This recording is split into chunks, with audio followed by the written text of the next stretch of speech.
Chaos Link Book 1 Deep Breaths Chapter 4 Out.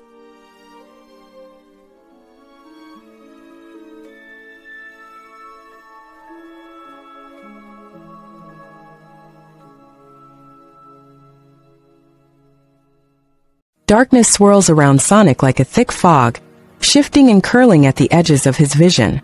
He stands in the middle of an empty void, weightless, yet somehow grounded in a place that feels eerily familiar. The air is heavy, thick with something he can't quite place. An aching sorrow, a rage so deep it burns through the very fabric of existence. Then he hears it. A voice raw and broken. Maria! The sound shreds through the silence like a blade, filled with so much anguish that Sonic's chest tightens instinctively. The darkness twists, molding itself into a scene. A cold, sterile hallway bathed in the harsh glow of fluorescent lights. The walls hum faintly, the vibrations unsettling beneath Sonic's feet. He doesn't remember walking, but he's suddenly moving, drawn forward by the voice echoing through the halls. She's so close yet impossibly far away, trapped behind thick glass in a containment room. Her golden hair frames her delicate face, and her blue eyes, so kind, so full of light, lock onto Shadow with silent pleading. Behind her, soldiers in black armor move like specters, their weapons raised, their presence suffocating the space with a deadly finality. Sonic tries to move, to call out, to do anything, but his voice catches in his throat. He is an observer, forced to witness something terrible, something unchangeable. Shadow lunges for the control panel, his fingers flying over the buttons, but the system rejects him, flashing a red warning. His breath comes in sharp gasps, his movements frantic, desperate. No, I can get us both out, I can... It looks like he tries to teleport, but he only manages a weak flash. The soldiers take their positions. Sonic's stomach drops uneasily. His entire being screams at him to stop this, to change what's about to happen. But the past is relentless, unyielding. Maria smiles softly. Shadow's eyes widen, horror and understanding crashing into him all at once. He slams his fists against the glass, his voice shattering under the weight of helplessness. Maria, no! The gunshot rings out, deafening. Shadow screams. The sound reverberates through the void, splitting the walls, shattering the glass. Sonic feels it, feels the raw, uncontainable rage that erupts from Shadow's very soul. The air quakes with an energy so potent, so violent, that it crackles and distorts the space around them. Chaos energy surges outward in uncontrollable waves, spiraling into destruction, fueled by loss, by vengeance, by a promise that can never be kept. The soldiers barely have time to react before the rage consumes them. Sonic watches, his pulse hammering as Shadow unleashes devastation. He moves like a force of nature, faster than even Sonic himself, a blur of red streaks and furious strikes. The soldiers don't stand a chance. One by one they fall, disarmed, beaten, flung like ragdolls against the walls.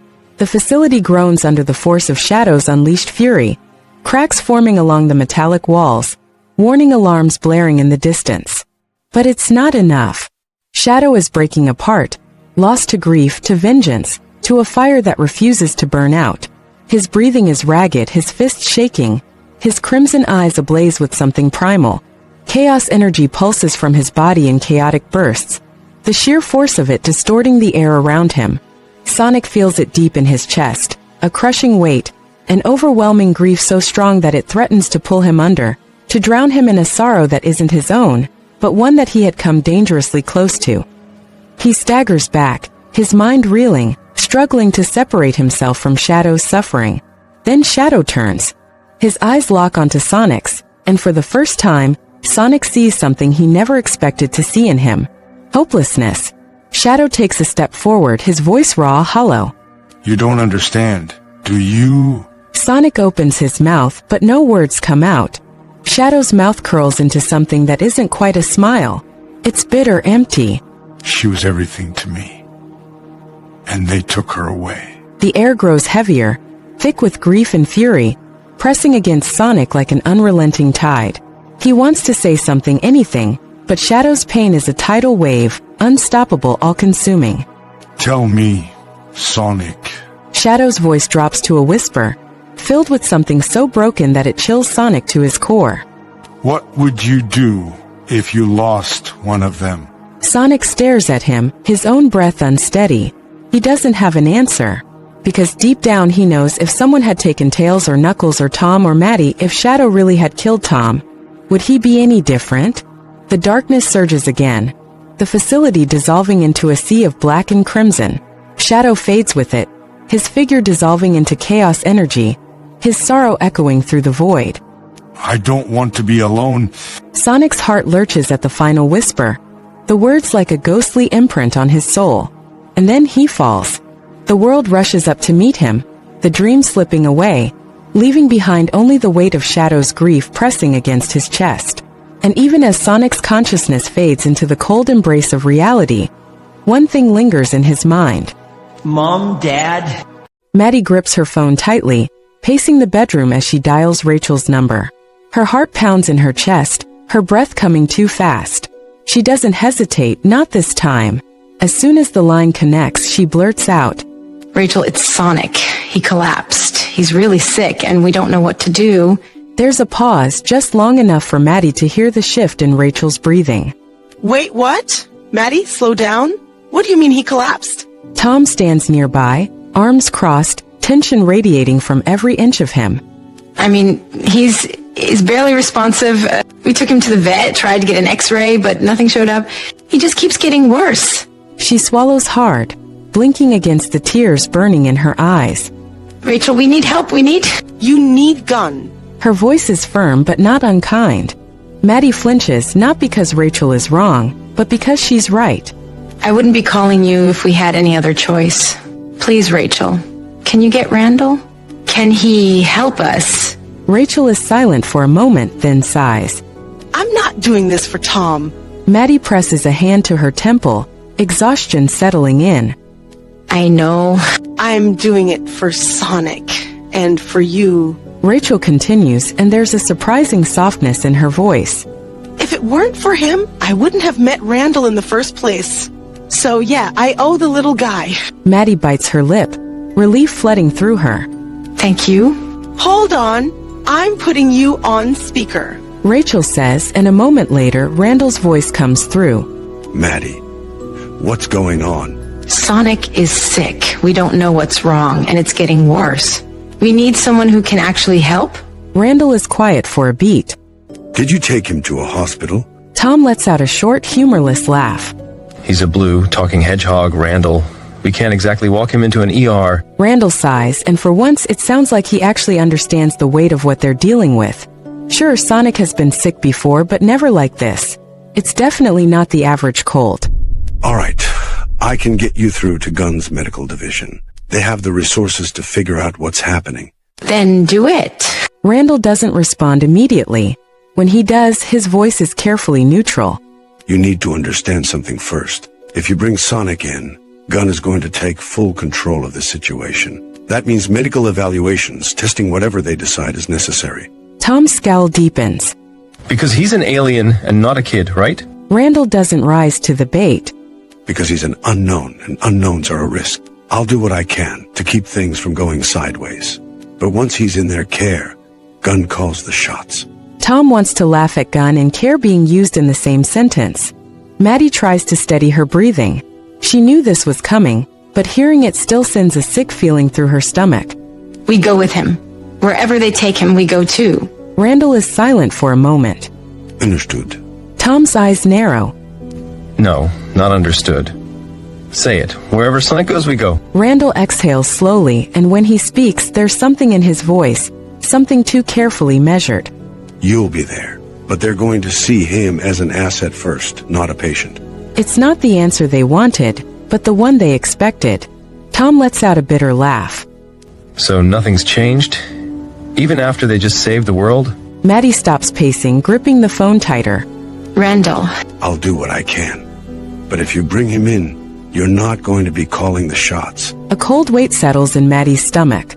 She looks at Tom, seeing the same dread in his eyes that she feels. They look at Sonic on their bed, his eyes squeezed shut and still struggling to breathe right, his face twisted in pain. They have no choice. Get us in. I'll send transport. Be ready. The line goes dead. Maddie lowers the phone slowly, dread curling in her gut like a snake. Tom places a hand on her back. You sure about this? Maddie swallows hard, staring helplessly again at their son. No, but we don't have a choice. The whirring of helicopter blades cuts through the air, vibrating in Tom's chest as Gunn's transport touches down outside the facility. He hadn't thought that he would get to visit London and Tokyo in such a short amount of time. Tokyo Bay to be more accurate. On Prison Island, Tom has a pretty good feeling that this place is going to live up to its name. He's also confused how Gunn has rings to transport them in the blink of an eye, but maybe that's a question for another day. He holds Sonic tighter against him inside the helicopter, feeling how unnaturally light the hedgehog is in his arms. Sonic doesn't move, his body limp and fever-hot, his breathing still shallow. Tom's heart clenches. This is their only option. We have no choice. Tom repeats over and over in his head. Maddie sits beside him, her grip on his arm firm, her eyes sharp with determination despite the uncertainty brewing beneath the surface. Tails and Knuckles also sit nearby, silent but visibly uneasy. Tails keeps his eyes locked on Sonic and Knuckles' jaw is set, his entire posture tense as if ready for an ambush. Randall steps forward the moment they exit the aircraft, his expression unreadable behind his tactical gear. We'll take it from here, He says, motioning for the gun medics to approach. Tom hesitates. There's a stretcher, and they obviously want him to hand over Sonic, but he only squeezes his son against his chest a little tighter. How can he just hand Sonic over to Gunn while he's in such a vulnerable state? Maddie runs a hand over her son's head, still feeling unnatural heat radiating off him. A weak, rasping breath stirs against Tom's chest. It's barely more than a whisper, but it's enough for them to hear over the crashing waves. Tom freezes, but not because of the chilly night air.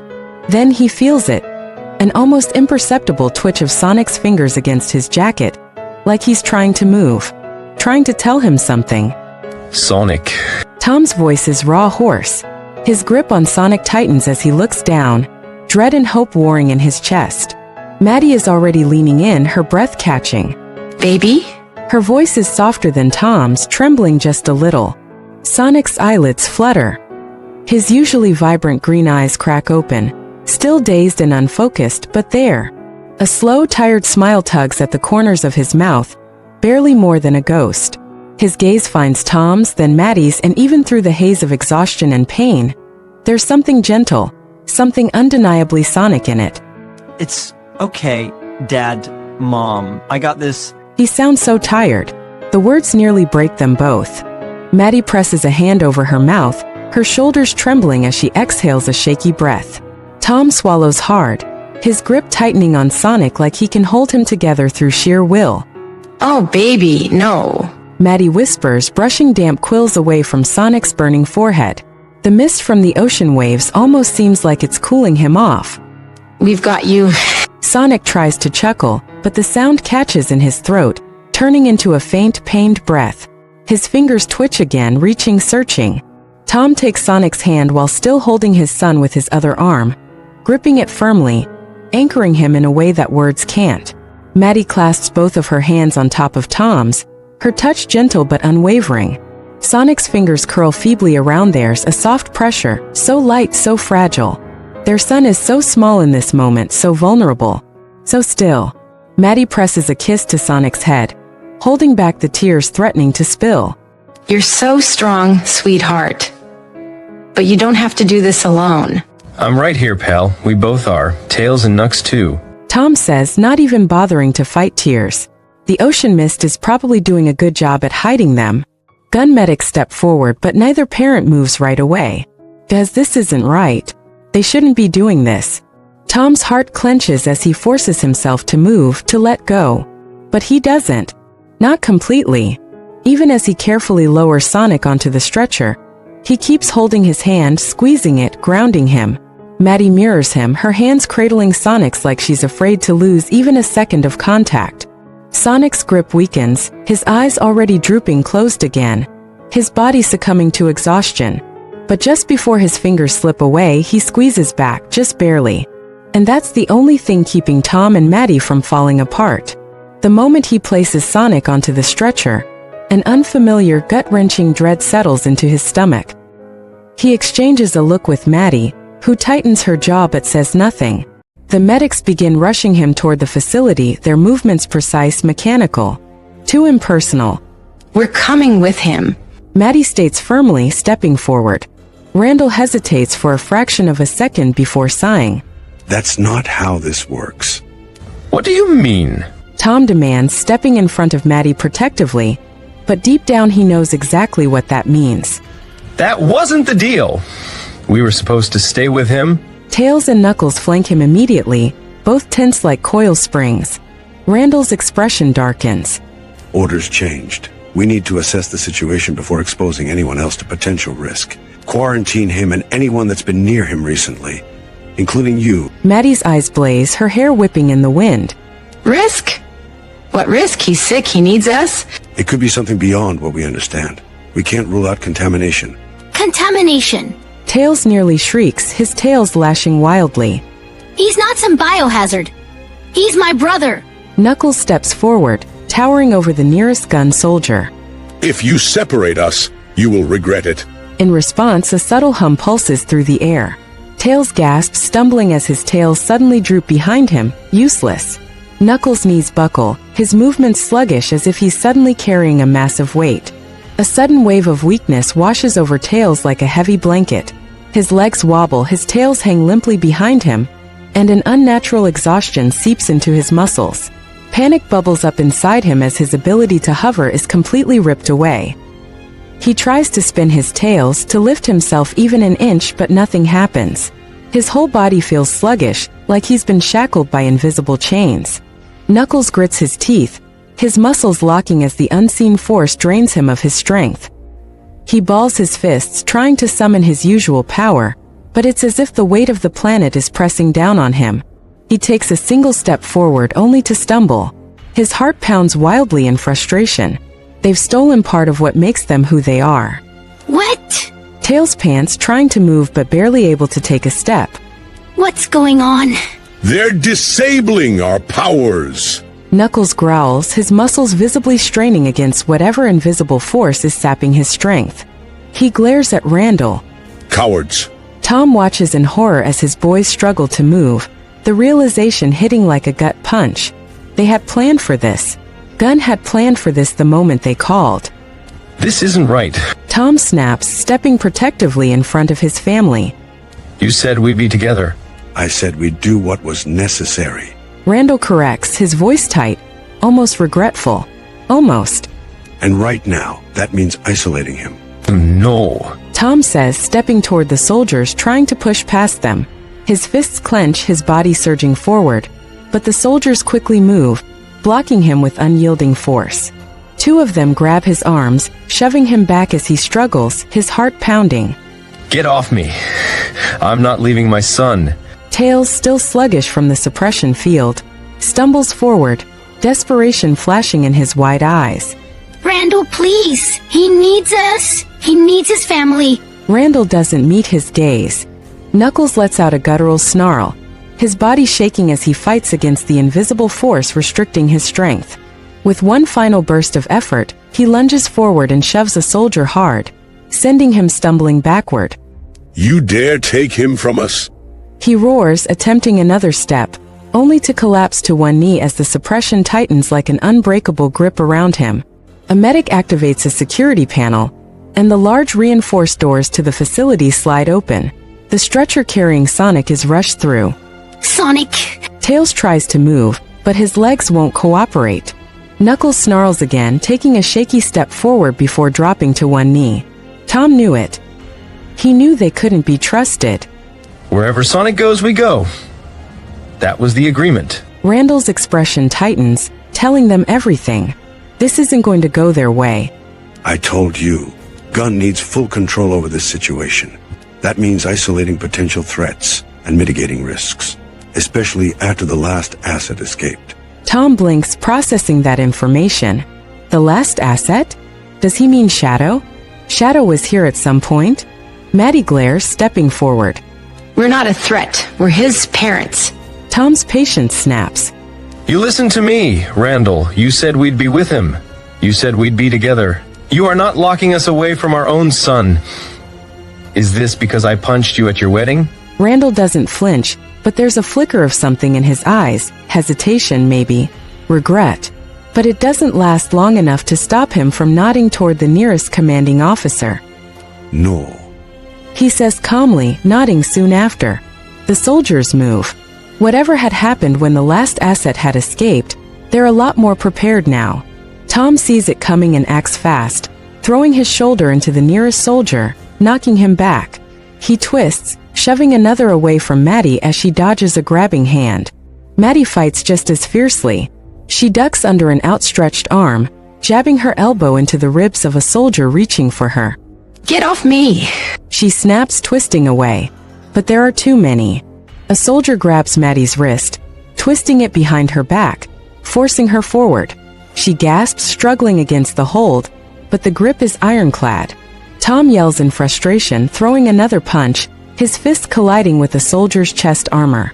But before he can break free, another slams into him from behind, locking his arms in a tight hold. More hands grab at him, forcing him backward. Tails, Knuckles. Maddie cries, desperately reaching out. Tails struggles against the suppression field still weighing him down, his body weak, but his face is pure desperation. Maddie? Tom? No, don't take them away. His voice is thin, weak, as he stumbles forward, trying to catch up to his parents being dragged away into the looming facility ahead. Knuckles, on his knees from the weight still pressing against him, growls in fury. I will tear this place apart if you do this. His muscles strain, but the effects of the suppression have completely taken over. Tom twists against his captors, but they shove him harder, dragging him and Maddie through doors and down a separate hallway. His heart pounds violently against his ribs, a sickening, helpless rage coiling in his gut. Hey, let us go. Maddie shouts, her feet scrambling against the floor. You don't understand. He needs us. They need us. Randall exhales sharply but doesn't turn to face them. Tom braces himself, shoving against the soldiers, his fury burning red-hot. Randall, you stop this right now, or I'll tell Rachel exactly what you're doing here. Randall finally turns, his face unreadable, but his hands twitch at his sides. Tom. No. You don't get to talk your way out of this. We trusted you. And now you're locking us away while our son is sick and alone. How do you think Rachel's gonna react when she finds out? Tom leans forward, his eyes dark with anger. You think you can spin this? Tell her it was all protocol, that you had no choice. She's not stupid, Randall. And if you don't do the right thing, I promise you, she'll make you suffer for it. Randall's jaw tightens. He looks at them for a long moment, something flickering in his expression, conflict maybe. Then with a slow exhale, he murmurs, I don't have a choice. You always have a choice. We didn't. Before Randall can say anything else, the soldiers shove them forward. Doors hiss open ahead of them, then a shove. Tom and Maddie are forced inside a dimly lit room, the heavy metal doors sliding shut behind them with a final heart-crushing click. Tom stumbles but catches Maddie before she falls, holding her close as the realization crashes down on them. They're locked in. Tom pounds his fist against the metal door, his breathing quickening. I knew this would happen. He slams his fist again. Tom. He turns, wrapping his arms around her, holding her tight as she buries her face against his chest. He presses a hand against the back of her head, his fingers threading through her hair. We never should have done this. Tom murmurs with barely restrained rage. Maddie pictures Sonic on the stretcher, still and barely hanging on. No, we had to. We just have to trust them. We just have to trust that's already been lost. But maybe this is for their own good. Maybe this is just Randall's way of keeping them safe, keeping Sonic safe. They're together. That's the only relief in this nightmare. But they're boys. Their son. Sonic is alone in the hands of Gun. Without them. The medical bay hums with sterile efficiency. Every movement practiced. Every decision precise. The air is thick with the scent of antiseptic. The overhead lights casting a harsh glow over the metallic surfaces. Scientists and doctors in protective suits move swiftly, murmuring to one another, monitoring screens, adjusting controls. In the center of it all, Sonic lays still on the examination table, his body a stark parallel to the cold, lifeless technology surrounding him. His quills, normally bristling with life, are limp, sticking to his damp forehead. His breathing is strained, uneven, each inhale ragged, each exhale weak. Vitals are still unstable, Kyle says, adjusting a few of the panel controls. It's been a while since the Project Shadow incident, but managing the control panel comes back to him like second nature. The other hedgehog had destroyed the original chamber, forcing them to rebuild. The other hedgehog had also brought down all of their guys, forcing them to regroup. But instead of weakening them, it had only made them stronger, preparing in advance for the exact moment when another extraterrestrial would fall into their grasp. Except this one hadn't fallen. He'd been handed over to them on a silver platter. Kyle can't believe those people, what are their names again, had so willingly handed their son over to them. Prep the stasis pod, we're back in business. The large cylindrical chamber hisses as its systems come online for the first time since its last occupant. Inside, a dense mist swirls, the temperature steadily dropping to the necessary level. The cryo-liquid within the pod shimmers beneath the artificial light, waiting to envelope the fragile body that will soon be placed inside. Sonic stirs. Not physically, his body remains limp, unresponsive, but deep within his mind something shifts. Awareness flickers at the edges of unconsciousness, a distant, muddled sensation that tugs at him like an unseen current. He feels movement. He isn't on solid ground anymore. He's being lifted. There's pressure against his body, securing him, cradling him, but he can't move. He can't react. His body refuses to obey, every muscle sluggish, his limbs dead weight. Panic bubbles beneath the surface of his mind. Something isn't right. Then cold. A creeping chill brushes against his fur as he's lowered downward, the temperature around him dropping by degrees. His breath catches in his throat. His senses, dulled and distant, begin to scream warnings he can't act on. He can feel the shift in gravity, the way his body tilts slightly, the subtle pull of descent. And then, water. Cold, dense, and everywhere. Sonic's mind jolts to life with a sharp, instinctive terror. No. No, no, no. He can't move, can't thrash, can't fight, but he knows. He's sinking. The sensation of liquid swallowing him up sends a spike of fear lancing through his chest. His heart beats erratically, a weak, rapid rhythm, his instincts screaming at him to react, to struggle, to get out. But he can't. His body is useless, a vessel detached from his will, leaving him stranded in his own fear. He wants to gasp, to force his way to the surface, to shake off this suffocating weight. But this water is different. It doesn't crush him. It doesn't steal his breath. It cradles him. The cold, instead of biting deep, begins to soothe. It seeps into his overheated body, dulling the fever burning beneath his fur. The oppressive heat strangling his lungs starts to ebb, the air moving through him becoming easier, smoother. His ragged breathing evens out. The weight in his chest lessens. The haze suffocating his mind lifts, if only slightly, just enough for the panic to lose its grip. His fear dulls, then fades, swallowed by the numbing embrace of the stasis pod.